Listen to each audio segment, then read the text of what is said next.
Hey everyone, it's Misha. Hope everyone's day or night, wherever you are, is going really well. I hope that everyone had a great Labor Day weekend.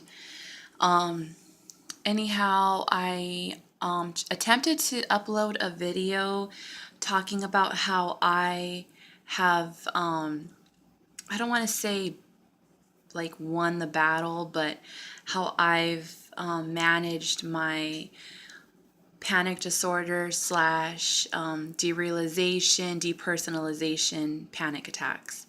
So I wanted to kind of give a little background about, my history with anxiety and where I'm at today and so forth.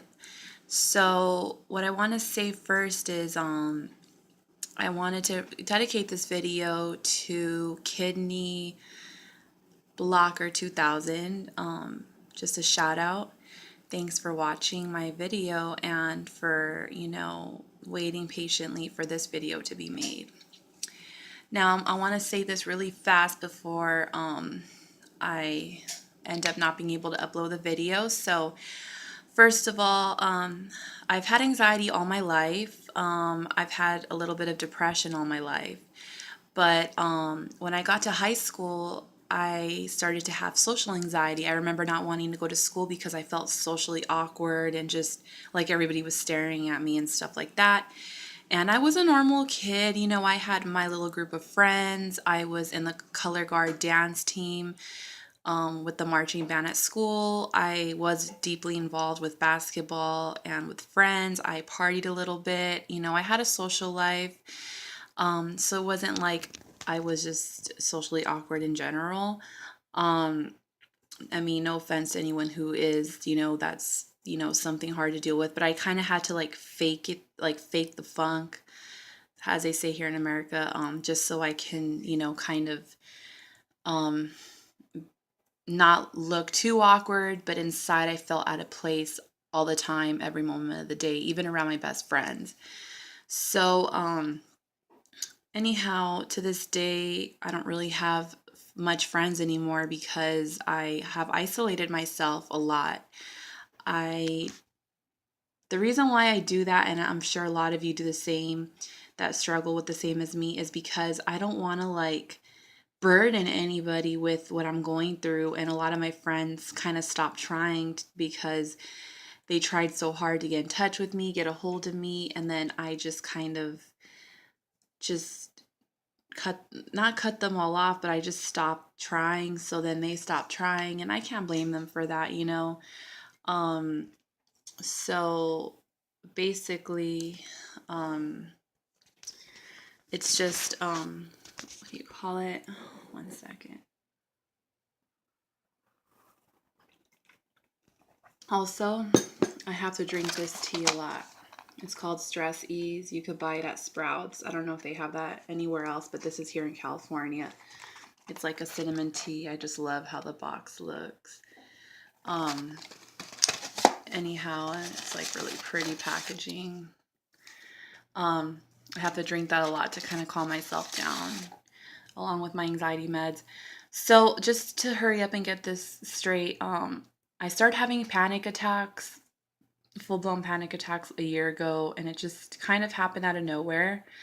Um, I remember just, I did smoke pot heavily for about 3, 4 years previous to that happening.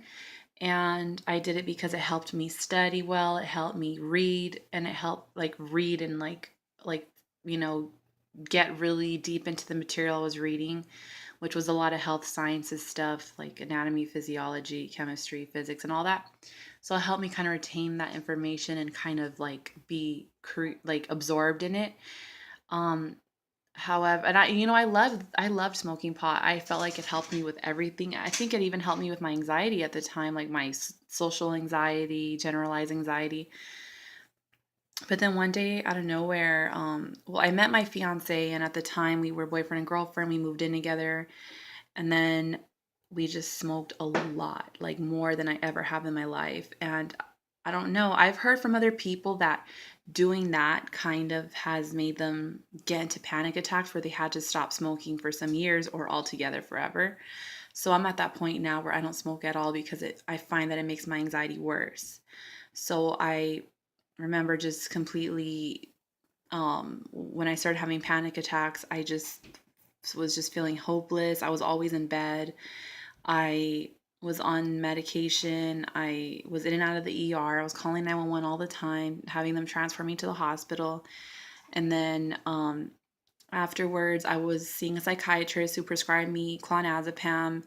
And then afterwards, I was seeing him for about 8 months, and then I missed like 2 or 3 appointments. And they have like a policy where if you miss 3 appointments, they refer you back to your insurance, and you have to find a new doctor. And this is all Southern California, US. So that's kind of like standard out here. So basically, I stopped getting medication, and then I was kind of desperate because I was having panic attacks and I was in and out of the hospital. So when I lived in Orange County, I went to a hospital in Orange, St. Joseph's, not to, mention names, and I was prescribed Xanax there for the first time ever, and I never taken Xanax before.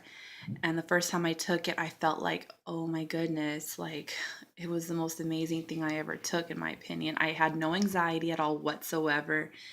It erased it. It was good. And the thing is Klonopin is a longer acting drug, and Xanax is shorter acting, and it hits your anxiety attacks right then and there.